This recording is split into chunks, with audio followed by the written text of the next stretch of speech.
Next topic इस chapter में हम लोग पढ़ेंगे डाल्टन्स का एटॉमिक थ्योरी। तो ऑलरेडी इस चैप्टर में क्या क्या पढ़ चुके हैं, 2 क्लास हो गए ना इसका। एक्चुअली में अभी तक हम लोग पढ़ चुके हैं इस चैप्टर में सबसे पहले आप लोग पढ़े एटम के बारे में। अभी मतलब और ऑफिशियली एटम के बारे में महर्षि कन्नड़ ने क्या बताया, फिर डेमोक्रिटस ने क्या बताया, वो सब पढ़ा। उसके बाद आप लोग पढ़े कि 2 लॉ आया साइंटिफिकली एक्सपेरिमेंटली प्रूवन स्टेटमेंट के साथ। एक था law of conservation of mass और एक था law of constant proportion, Antonio Lavoisier और जोसेफ एन प्रॉस्ट का। और वो एक्सपेरिमेंटली वेरीफाइड था, ऐसा नहीं कि कुछ भी अपने से बोला हुआ था। जैसे इंडियन फिलोसफर्स और ग्रीक फिलोसफर्स की जो बातें थी वो फिलॉसफी थी, उसका कोई मैथमेटिकल या फिर कोई एक्सपेरिमेंटल प्रूफिंग के साथ नहीं था। बट ये जो दोनों लॉ आप लोग पढ़े, law of conservation of mass and law of constant proportion, वो नियम कानून एक्सपेरिमेंट के साथ आया था। तो इसके बाद अब साइंटिस्ट के दिमाग में जाने लगा कि जरूर से जो डेमोक्रिटस ने बोला था और या फिर महर्षि कन्नड़ ने बोला था वो कुछ सही होगा, तभी कुछ ऐसा हो रहा होगा कि कोई एक सब्सटेंस है वो दूसरे के साथ रिएक्शन कर रहा है, कोई नया सब्सटेंस बन जा रहा है और सब्सटेंसेस का मास जो है वो क्या रह जा रहा है, रिएक्टेंट और प्रोडक्ट का मास जो है वो सेम रह जा रहा है, या फिर जो कंपाउंड बन रहा है उसमें जो जो एलिमेंट उसमें कंट्रीब्यूशन कर रहा है उसका मास का रेशियो जो है वो फिक्स रह जा रहा है। इन सब चीज़ों से सबसे पहला साइंटिस्ट के दिमाग में आया कि सच में ऐसा कोई वर्ड है बीच में जिसको कि हम लोग कहते हैं एटम। ठीक है, तो एटम के बारे में सबसे पहला मतलब पहला कॉन्सेप्ट जो आया एटम के बारे में, अभी हम लोग पढ़े फिलॉसफी देखोगे तो बहुत सारे साइंटिस्ट और फिलोसफर्स का पहले भी आ चुका था। बट साइंस के फील्ड में जब तक आप साइंस के साथ जुड़े हुए रहेंगे, सबसे पहला एटम के बारे में किन्होंने स्टेटमेंट या फिर पोस्टुलेट दिया वो आपको डाल्टन का पढ़ना है। ठीक है, महर्षि कन्नड़ और डेमोक्रिटस के बारे में जानना जरूर है, बट लिखना एग्जाम में सबसे पहले हमें डाल्टन के एटॉमिक थ्योरी के पोस्टुलेट्स के बारे में लिखना है। ठीक है, यहाँ भी एक वर्ड है पोस्टुलेट, इंग्लिश में आप लोग पढ़े, इंग्लिश में नहीं मैथ्स में आप लोग पढ़े। पोस्टुलेट भी स्टेटमेंट ही है, ऐसा नहीं कि बगल में कोई एक्सपेरिमेंटल प्रूफिंग के साथ किया गया। आपके बुक में लिखा हुआ है कि Greek philosophers Democritus, Indian philosophers महर्षि कन्नड़ और 2 लॉ ऑफ केमिकल कॉम्बिनेशन को एक्सप्लेन करते हुए डाल्टन ने कुछ अपने एटॉमिक पोस्टुलेट, एटॉमिक थ्योरीज के बारे में बताया। ठीक है, तो सबसे पहले हम लोग याद करेंगे डाल्टन के एटॉमिक थ्योरी, डाल्टन के एटॉमिक पोस्टुलेट्स के बारे में। ठीक है, पहला बात तो समझेंगे, दूसरा बात टर्म 2 का है तो इसका थ्योरी लिखने के लिए आएगा, तीसरा बात 6 पोस्टुलेट देखने में आपको बड़ा लग रहा होगा बट ये साइंटिस्ट का स्टेटमेंट है, तो जब आपसे स्कूल एग्जाम में पूछा जाएगा ये, तो जैसे जैसे किताब में लिखा हुआ वैसे ही लिखना पड़ेगा।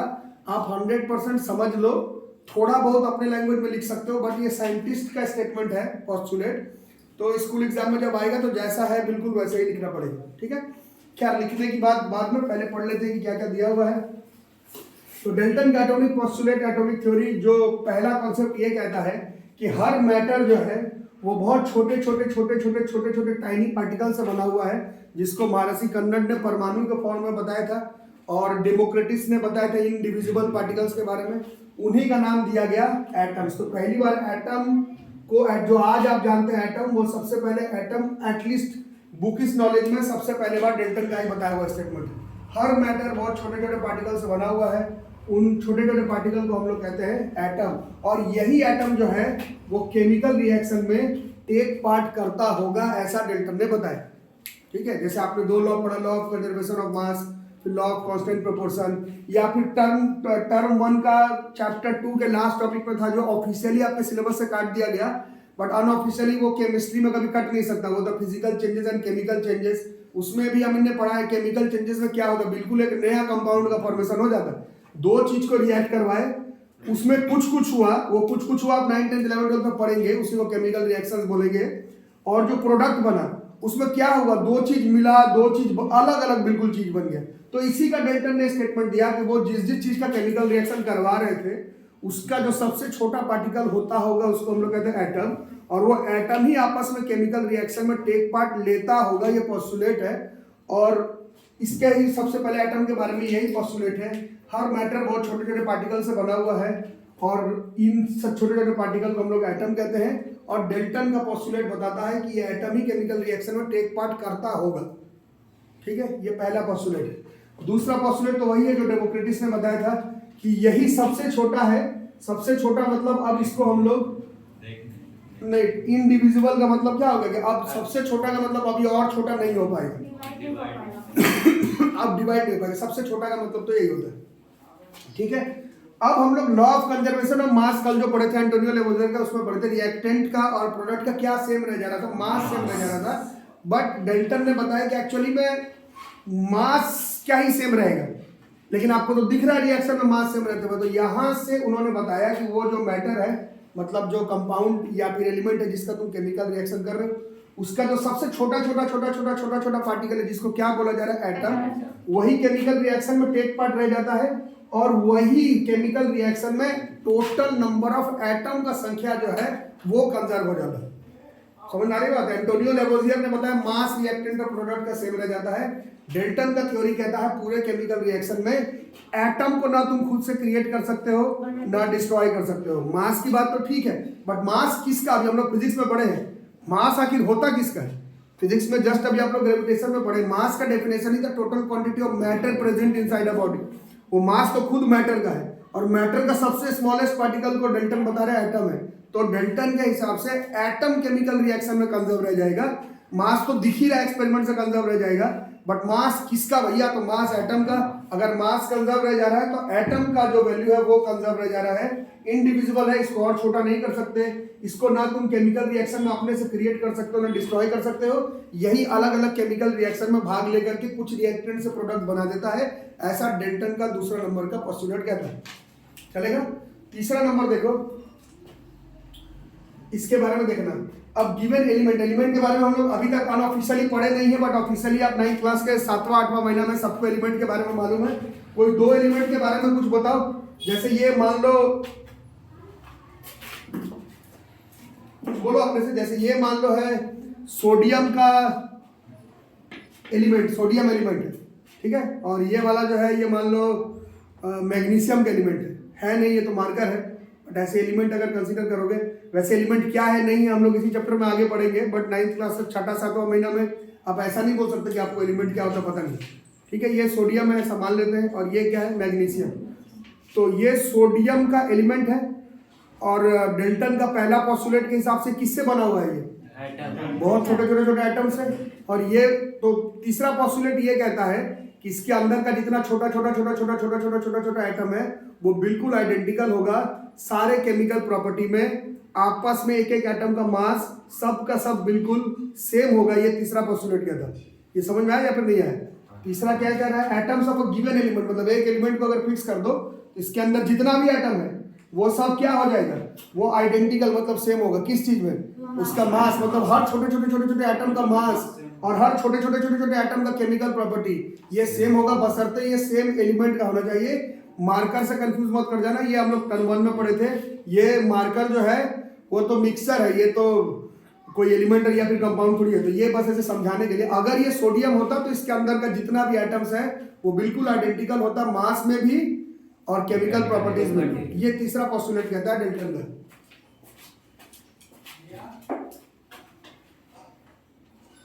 फोर्थ नंबर देखते हैं। फोर्थ नंबर देखो इंग्लिश मीडियम पे तुम लोग। आप क्या कह रहे हैं, एटम किसका लेना है?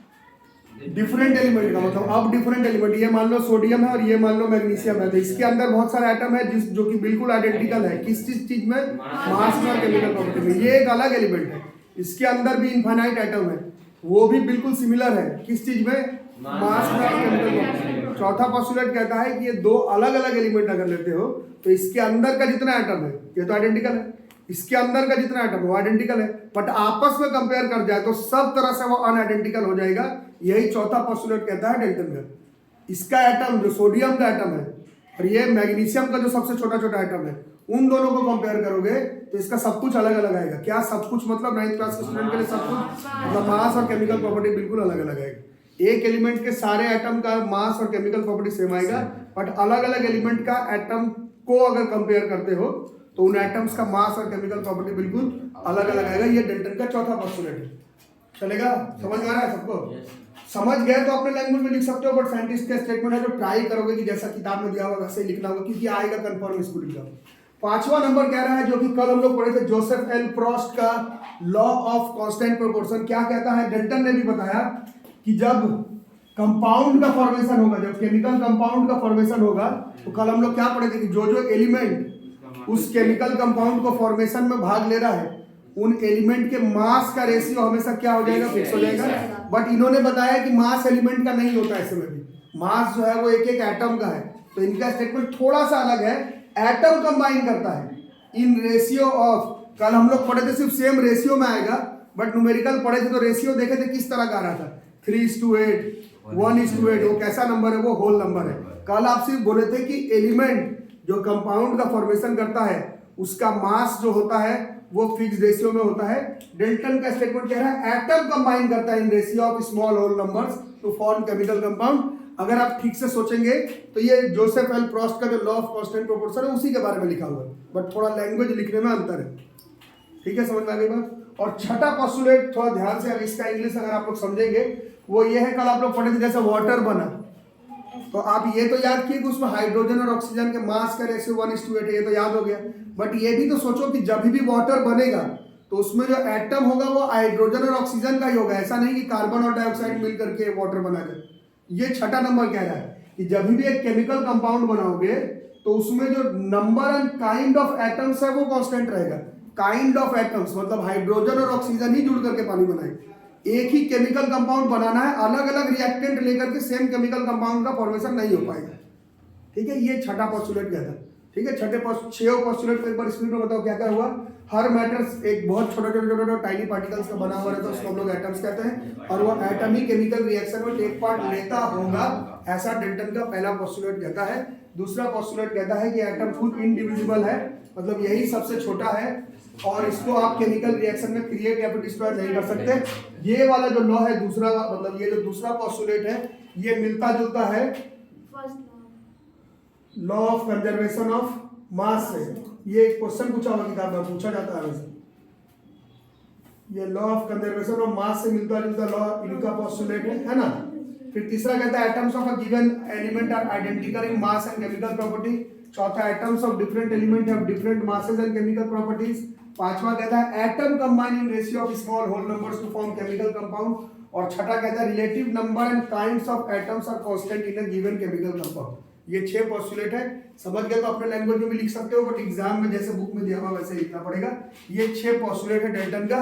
एटम के बारे में बहुत सारे साइंटिस्ट ने बताया, बट बुक इस लेवल पर देखोगे तो पहला एटम का थ्योरी पोस्टुलेट वो डेल्टन का ही माना जाता है। ठीक है, इसको लिखो। तो अब हमारा टॉपिक है, जैसे कि साइंस में अब खास करके केमिस्ट्री में अब ऐसा ही होता रहेगा। 9th से 12th क्लास तक अब केमिस्ट्री आपका ऐसा ही चलेगा। पहले किसी सिस्टम का आप पोस्टुलेट लॉ वगैरह पढ़ेंगे और फिर आपको फट से जब वो लॉ समझ में आ जाएगा तो उसका ड्रॉबैक पढ़ाया जाएगा। ड्रॉबैक मतलब क्या होगा, ड्रॉबैक्स का मतलब क्या होता है इंग्लिश में बताओ। ड्रॉबैक का मतलब होता है कि उसमें कुछ लिमिटेशंस निकल के आ जाएगा। ऐसा ही होगा पूरे 9th से 12th क्लास तक। केमिस्ट्री इसीलिए बहुत सारे बच्चों को पसंद नहीं आता क्योंकि इसमें बड़ा मुश्किल से एक लॉ समझाया जाता है। फिर वो लॉ है वो कुछ एलिमेंट में काम करता है, कुछ में नहीं काम करता है, कभी गलती निकल जाता है। तो ऐसा अब होते रहेगा। ये पहली बार आप आज पढ़ेंगे, इसके बाद जब तक आप एटलीस्ट केमिस्ट्री पढ़ते हैं साइंस के फील्ड में, केमिस्ट्री एटम्स का खेल है। और एटम कोई आदमी नहीं है कि बिल्कुल एक जैसे, जैसे मैथ्स जैसा नहीं है कि 5x = 10 तो x का वैल्यू 2 ही आया तो उस पूरे इक्वेशन में x का वैल्यू 2 ही रह जाएगा। मैथ्स का क्लास थोड़ी। केमिस्ट्री में तो एटम का केमिकल रिएक्शन है, तो बनता ही है, किसी में ज्यादा किसी में कम, थोड़ा गलती थोड़ा सही, वही सब तो याद करना है केमिस्ट्री में। ठीक है, तो सबसे पहला आज का टॉपिक हम लोग पढ़ेंगे डेल्टन का लॉ। तो पढ़ लिए, समझ में भी आ गया होगा, कोई दिक्कत इसमें? आज हम लोग पढ़ेंगे लिमिटेशंस ऑफ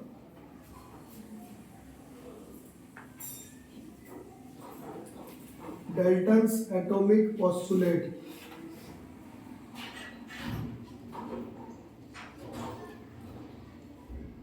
देखो मैं इसमें कई बार लेक्चर दे चुका हूँ, एक बार और लेक्चर आप लोगों को दे देता हूँ। फिजिक्स का चारों चैप्टर, 5वां तो हट गया साउंड, बट ऐसे मान के चलो फिजिक्स का 5वां चैप्टर, केमिस्ट्री का चैप्टर 3 चैप्टर 4, बायोलॉजी का चैप्टर 1 चैप्टर 2 चैप्टर 3 हट गया। ये सारे जो चैप्टर्स हैं ये अगर आप साइंस ऑप्ट करते हैं आगे जा करके तो ये आगे भी कंटिन्यूड है। तो मैं बार बार बताता हूँ केमिस्ट्री का ये दोनों चैप्टर हो गए ये, और इसका अगले वाला फिजिक्स का चारों चैप्टर। ये आप सिर्फ इस वजह से मत पढ़िए कि बस इसको याद करेंगे और स्कूल एग्जाम में लिख देंगे मेरा काम खत्म। ये इस वजह से भी पढ़ना है कि ये सब चीजें आगे कनेक्टेड है। साइंस सिखाने के लिए केमिस्ट्री का चैप्टर 3 चैप्टर 4, फिजिक्स का चारों चैप्टर और बायोलॉजी का पहला दोनों चैप्टर का काम पड़ता है। आप सिर्फ इस हिसाब से याद नहीं करेंगे कि हम इसको किस तरह से बढ़िया से नोट्स करेंगे, स्कूल एग्जाम में लिख देंगे और बात खत्म। ये सारे चीज कंटिन्यू हो जाएंगे। अगर आप साइंस लेते हैं, आगे साइंस के साथ जुड़े हुए रहते हैं, तो डाल्टन का पोस्टुलेट आपको जीवन भर ही पढ़ते चले जाना है। फिजिक्स में जो जो आप पढ़े, gravitation, force law, motion, power वगैरह भी पढ़े नहीं, ग्रेविटेशन पोल पर जाने पर बढ़ जाएगा। ये ऐसा चीज नहीं है कि आप यूनिट टेस्ट में लिख करके काम चला लें, ये हमेशा का बात होगा। ठीक है, मैथ्स में at least factor theorem, remainder theorem, splitting the middle term, ये एक यूनिट टेस्ट की बात नहीं है, तुमको आना ही चाहिए, कंपलसरी है। तो फिलहाल हम लोग पढ़ेंगे लिमिटेशंस ऑफ डाल्टन का एटॉमिक पोस्टुलेट। ये वर्ड शायद आप लोग पहली बार पढ़ रहे होंगे, इसको हम लोग ड्रॉबैक्स भी कहते हैं। और केमिस्ट्री में ऐसा ही होगा, कोई लॉ वगैरह पढ़ लेंगे, फिर उसको थोड़ा थोड़ा जैसे गलती नहीं बोलते हैं उसको। साइंस आगे बढ़ गया, साइंस आगे बढ़ने का मतलब क्या होता है? साइंस आगे बढ़ने का मतलब है बहुत सारे इलेक्ट्रिकल इंस्ट्रूमेंट्स का खोज होते हुए चला गया, और वो जैसे जैसे जितना एडवांस इलेक्ट्रिकल इंस्ट्रूमेंट का खोज होते जाएगा, तैसे तैसे साइंस के जो पुराने लॉज हैं उसमें थोड़ा थोड़ा बदलाव तो बनता ही है। इसी को लिमिटेशन बोला जाता है। लिमिटेशन का मतलब ये नहीं कि चलो डाल्टन इतना बड़ा साइंटिस्ट, दुनिया का सबसे बड़ा साइंटिस्ट में से एक, केमिस्ट में से एक, और आप मिलके उसका गलती निकालेंगे, अरे ये तो पागल साइंटिस्ट है, सब गलत बताया, ऐसा ना तुम्हारा औकात है ना मेरा।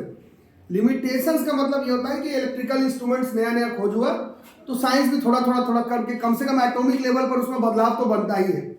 तो अभी हम लोग लिमिटेशंस के बारे में देखते हैं डाल्टन के एटॉमिक पोस्टुलेट में।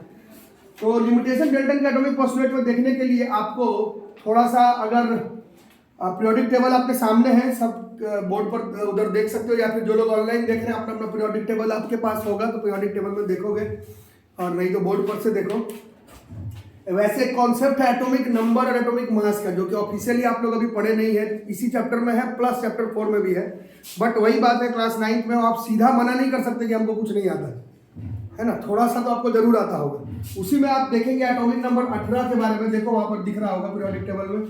और जो लोग ऑनलाइन देख रहे हैं अपना पीरियोडिक टेबल से देखो और बताओ एटॉमिक नंबर 18 पर किसकी बारी आती है? आर्गन। देखो आर्गन का एटॉमिक नंबर है 18, और उसका मास देखो पीरियोडिक टेबल में, नहीं ठीक से देखो, 35.5 नहीं है, ऐसे कैसे काम चलेगा? आर्गन का एटॉमिक मास आप देखो, ऐसे कैसे काम चलेगा? अगर जो लोग के पास पीरियोडिक टेबल नहीं है तो एनसीईआरटी का पेज नंबर क्या है, 51 में भी थोड़ा बहुत पता लग सकता है। उसमें प्रोटॉन और न्यूट्रॉन दिख रहा होगा, वो ठीक से नहीं है। प्रोटॉन न्यूट्रॉन दिख रहा है क्या? दिख रहा है क्या प्रोटॉन न्यूट्रॉन पेज नंबर 51 में? या पीरियोडिक टेबल है तो अच्छी बात है, नहीं तो बुक में देखो पेज नंबर 51 में है। देखो आर्गन मिल गया क्या? आर्गन में प्रोटॉन का संख्या कितना है देखो उसमें पेज नंबर 51 में, और न्यूट्रॉन का संख्या, वो जो प्रोटॉन और न्यूट्रॉन है उसी को जोड़ करके मास आता है। ये हम लोग आगे पढ़ेंगे, अभी मैं आपको कंफ्यूज नहीं करना चाह रहा, इसलिए मैं बोल रहा हूँ पीरियोडिक टेबल से देखो, पीरियोडिक टेबल सामने है, पीरियोडिक टेबल से देखो। बाकी लोग भी जो लोग ऑनलाइन देख रहे हैं अपना अपना पीरियोडिक टेबल से देखो। बुक में आपको पीरियोडिक टेबल नहीं मिल पाएगा, क्योंकि पीरियोडिक टेबल तो 10th क्लास का टॉपिक है ना, तो ऐसे ही समझना पड़ेगा। एटॉमिक नंबर 18 यहाँ पर दिखेगा आर्गन, इसका मास 39.948 जो कि 40 एक्चुअली, तो एटॉमिक नंबर 18 होता है, मास 40। ठीक है, एटॉमिक नंबर एटॉमिक मास आपको नहीं भी अभी आ रहा है तो कोई दिक्कत नहीं। हम लोग टॉपिक क्या पढ़ रहे थे? एटॉमिक नंबर और एटॉमिक मास का क्लास थोड़ी चल रहा था। क्लास से आप करो क्या चल रहा है? क्लास तो चल रहा है डाल्टन का पोस्टुलेट का लिमिटेशन मेरे को लिखवाना है। अगर आपको एटॉमिक नंबर एटॉमिक मास अभी नहीं पता है तो जाने दो, कोई बात नहीं, बट पीरियोडिक टेबल देख करके थोड़ा बहुत आइडिया लगा सकते हैं। और कैल्शियम का देखो पीरियोडिक टेबल में एटॉमिक नंबर कितना है इसका? 20, और एटॉमिक मास देखो कितना है इसका। एटॉमिक मास आप देखेंगे तो वो भी 40 आएगा, देखो वहां पर दिख रहा है। तो ये देखो, ये दोनों अलग अलग एलिमेंट है, इतना तो हमें मालूम है कि अलग अलग एलिमेंट है। अलग अलग एलिमेंट में जो सबसे छोटा पार्टिकल होता है उसको अभी डाल्टन के लॉ में पढ़े हुए एटम बोलते हैं। तो ये सब जो एटॉमिक नंबर और एटॉमिक मास है वो किसका है? एक एक एटम का है। तो ध्यान से देखोगे तो ये दो अलग अलग एलिमेंट है, इन दोनों का एटॉमिक नंबर अलग अलग है, बट एटॉमिक मास देखो क्या चला जा रहा है, सेम। और अभी आप चौथा पोस्टुलेट लिखे थे, देखो चौथा पोस्टुलेट क्या कहता था? चौथा पोस्टुलेट अभी आप लिखे थे, तो वैसे बुक से देख करके थोड़ा बताओ, समझ में आ गया होगा। चौथा पोस्टुलेट कह रहा था कि दो अलग अलग अगर एलिमेंट लेते हैं तो उसका जितना भी एटम लेते हैं उन सारे अलग अलग एलिमेंट का जितना भी एटम है उसका सारा property, mass and chemical property अलग अलग आना चाहिए। बट साइंस जब आगे बढ़ा तब पता चला कि जरूरी नहीं है ऐसा हो। फॉर एग्जाम्पल सामने ही बोर्ड पर एक एग्जाम्पल लिखा हुआ है, ये दोनों अलग अलग एलिमेंट है, इन दोनों का एटॉमिक नंबर अलग अलग है, बट इसका मास जो है वो सेम है। ऐसा बहुत सारे एटम्स के साथ हो सकता है, इसको ही हम लोग केमिस्ट्री में बोलते हैं आइसोबार्स। अगले चैप्टर में लिखवाऊंगा आइसोबार किसको बोला जाता है, बट फिलहाल तो हमारा टॉपिक क्या चल रहा था? लिमिटेशंस लिमिटेशन ये कहता है कि जैसे जैसे साइंस आगे बढ़ा, जैसे जैसे आइसोबार का खोज होना स्टार्ट हुआ, डाल्टन का चौथा पोस्टुलेट गलत हो गया। चौथा पोस्टुलेट को गलत करने के लिए जैसे जैसे साइंस में आइसोबार्स मिलना शुरू हुआ, तो डाल्टन का चौथा पोस्टुलेट जो है वो गलत साबित हुआ। ठीक है, समझ में आएगा ये बात? अभी मैं लैंग्वेज लिखवाऊंगा, ये तो समझाने के लिए है। तो लैंग्वेज में क्या लिखेंगे? लैंग्वेज में लिखेंगे कि आइसोबार्स लाइक, बोर्ड वाला एग्जाम्पल लिख देंगे। ये अलग अलग एलिमेंट है, इसका एटम अलग अलग है बट मास सेम है। और डाल्टन का चौथा पोस्टुलेट कहता है कि अलग अलग एलिमेंट के एटम का सारा प्रॉपर्टी अलग अलग आना चाहिए, मास और केमिकल प्रॉपर्टी, बट ऐसा नहीं आ रहा है इसमें। तो दिक्कत इसमें समझ में आ गई बात? आइसोबार क्या है नहीं है वो अगला चैप्टर में दोबारा से पढ़ेंगे, बट अभी लिमिटेशन लिखते समय इसका थोड़ा सा आइडिया होना जरूरी हो। फिर से बताऊं क्या क्या समझ में? दूसरा नंबर, ये अभी लैंग्वेज लिखेंगे, पहले समझ लो पहले। दूसरा नंबर ये कहता है, शायद आप लोग नाम सुने हो या फिर नहीं करते पता नहीं, जैसे जैसे साइंस आगे बढ़ा तैसे तैसे, ये हाइड्रोजन है, हाइड्रोजन का एटॉमिक नंबर कितना मालूम है आपको? मास तो शायद पता हो, नहीं पता हो, तो बहुत लोगों को पता भी है, इसका मास होता है 1, ये मालूम है बहुत लोगों को।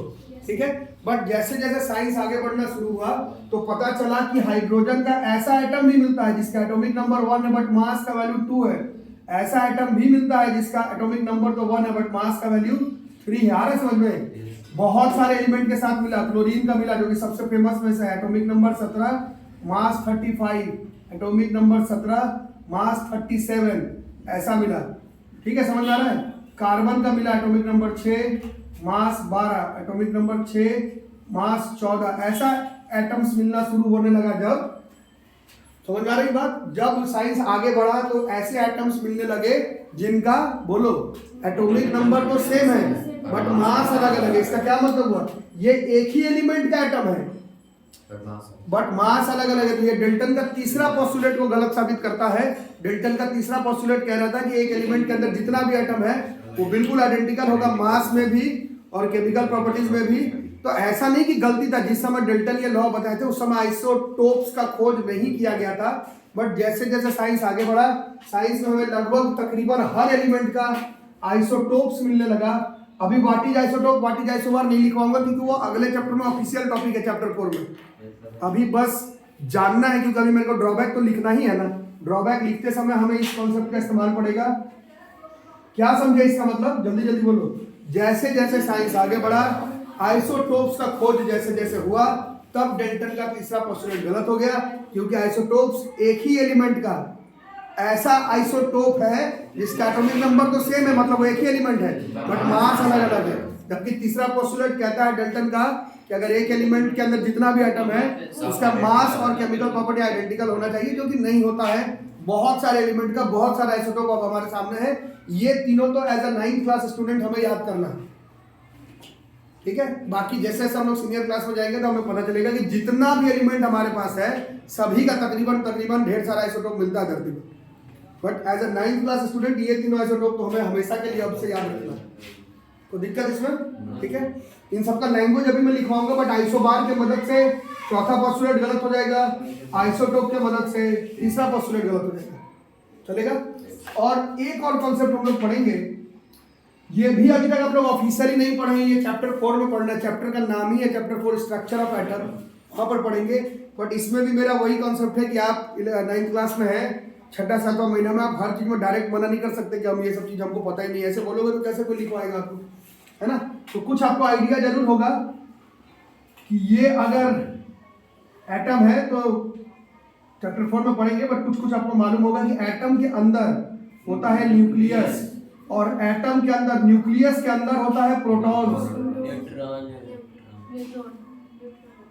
हाँ बिल्कुल बता रहे, इसके अंदर और क्या होता है? इसके अंदर होता है न्यूट्रॉन्स, और इलेक्ट्रॉन इसके बाहर। कैसे गोल गोल घूमता है, क्यों गोल गोल घूमता है, किसने बताया गोल गोल घूमता है, ये सब चैप्टर 4 में। अभी वो टॉपिक नहीं चल रहा, टॉपिक चल रहा है डाल्टन का पोस्टुलेट में ड्रॉबैक कहाँ कहाँ पर है। तो डाल्टन के हिसाब से सबसे छोटा कौन था?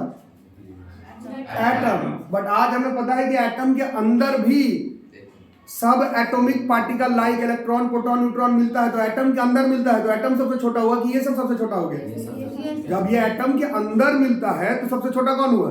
ये सब। अरे न्यूक्लियस, न्यूक्लियस क्या बोल रहा हूँ, क्या हो गया?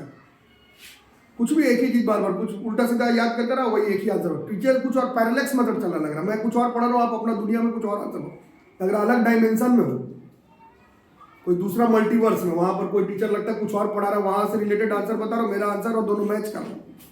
मैं कुछ बोल रहा हूँ, आप कुछ अलग ही आंसर दे रहे हैं।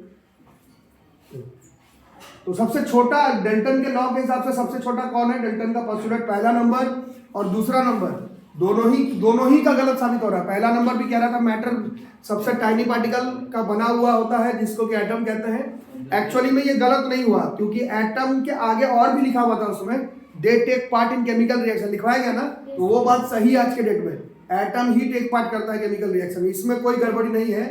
बट जो दूसरा वाला है वो गलत है। दूसरा वाला क्या कह रहा था? इंडिविजुअल का मतलब क्या होता है कि सबसे छोटा तो भैया वही है, बट जैसे जैसे साइंस आगे बढ़ा तो पता चला कि सबसे छोटा एटम नहीं है, क्योंकि एटम के अंदर सब एटॉमिक पार्टिकल, एटम के अंदर कुछ चीजें मिल रही है, जैसे कि नाइन्थर को कम से कम 3 तो मालूम होना चाहिए, इलेक्ट्रॉन, प्रोटॉन और न्यूट्रॉन, और भी है बट ये तीनों तो आपको मालूम होना चाहिए। ये तीनों अगर एटम के अंदर है तो ऑब्वियस है कि ये एटम से छोटा हो गया, तो इस हिसाब से डेल्टन का एक और सेकंड नंबर पोस्टुलेट जो है वो भी जो है वो गलत साबित हो गया। देखने सुनने में लगेगा कि पहला भी गलत है, बट पहला गलत नहीं है। सच में मैटर का सबसे छोटा पार्टिकल को हम लोग एटम ही कहते हैं, जो केमिकल रिएक्शन में टेक पार्ट कर सकता है, तो उस हिसाब से पहला गलत नहीं है। बट दूसरा कह रहा है कि इंडिविजुअल है, इसको और छोटा नहीं कह सकते, वो थोड़ा सा गलत है, क्योंकि इसके अंदर इलेक्ट्रॉन, प्रोटॉन, न्यूट्रॉन होता है, तो ये थोड़ा सा ही सही, बट दूसरा पोस्टुलेट यहाँ पर गड़बड़ साबित हो जाता है। समझ में आई बात? इसी चीज को अभी हम लोग लिखने वाला है लैंग्वेज में। आइसोबार का कॉन्सेप्ट कौन सा पोस्टुलेट को गलत साबित करता है? फोर्थ पोस्टुलेट को गलत साबित करता है।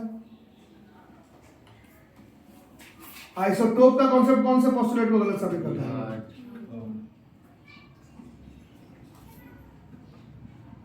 और ये वाला कि आज के डेट में हमें मालूम है कि एटम के अंदर सब atomic particle, electron, proton, neutron भी मिलता है, ये एक्चुअली में इनका सेकंड वाले पोस्टुलेट को गलत शो करता है।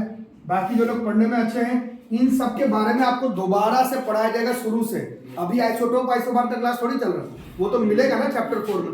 ये एटम का स्ट्रक्चर इतना शॉर्टकट में लिख के कैसे काम चल जाएगा? चैप्टर 4 का नाम ही स्ट्रक्चर ऑफ एटम, ये कैसे आया, क्यों आया, कैसे, किसने क्या बताया, वो सब तो पढ़ेंगे। अभी तो हमारा एक टॉपिक चल रहा था कि डेल्टन का लॉ में कुछ लिमिटेशन बताओ, तो डेल्टन के लॉ में ये सब लिमिटेशन है। आइसोबार का जब कॉन्सेप्ट आया तो डेल्टन का चौथा पोस्टुलेट गलत हो गया। आइसोटोप का जब कॉन्सेप्ट आया तो डेल्टन का तीसरा पोस्टुलेट गलत हो गया। और एटम के अंदर सब एटॉमिक पार्टिकल का एग्जिस्टेंस, सब एटॉमिक पार्टिकल्स लाइक 3 का तो नाम आपको एकदम 9th क्लास के हिसाब से मालूम होना चाहिए, इलेक्ट्रॉन्स, प्रोटॉन्स, न्यूट्रॉन्स,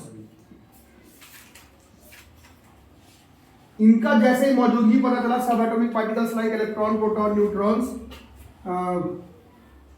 जब इनका प्रेजेंस पता चला, इट क्या बोलते हैं, it shows the limitation of Dalton second postulate. बोलो आगे समझ में? दिक्कत एटम को क्रिएट और डिस्ट्रॉय नहीं कर सकते। ये तो सही है। हाँ, ये तो सही है। इंडिविजुअल का मतलब चल रहा था कि यही सबसे छोटा है, तो ये सबसे छोटा नहीं है। इसके अंदर ये चीजें हैं, इलेक्ट्रॉन, प्रोटॉन, न्यूट्रॉन, न्यूक्लियस के अंदर प्रोटॉन, न्यूट्रॉन, तो इन सब के बारे में तो बाद में बात करेंगे। अभी सिर्फ लिमिटेशन का बात हो रहा था। तो आइसोबार का जब खोज हुआ तो वो चौथे पोस्टुलेट को गलत साबित कर दिया। आइसोटोप्स, ये समझ गए ना, आइसोटोप्स इसको क्यों करे, समझ में आ रहा है? ये सब एक ही एटम है, एक ही एलिमेंट का एटम, लेकिन इन सब का मास अलग अलग है। जो तुमको पूरा स्टेटमेंट लिखना भी नहीं, एग्जाम में बस ऐसे ही लिखना है कि आइसोबार चौथे पोस्टुलेट को गलत साबित करता है, आइसोटोप तीसरे पोस्टुलेट को गलत साबित करता है, और सब एटॉमिक पार्टिकल जो है वो डेल्टन के दूसरे पोस्टुलेट को गलत साबित करता है। तो फिर से बताओ क्या क्या समझ में? ठीक है, तो यही तक रहेगा टॉपिक। टॉपिक हो गया आपका खत्म। डेल्टन का लॉ भी हो गया और डेल्टन का ड्रॉबैक्स भी हो गया।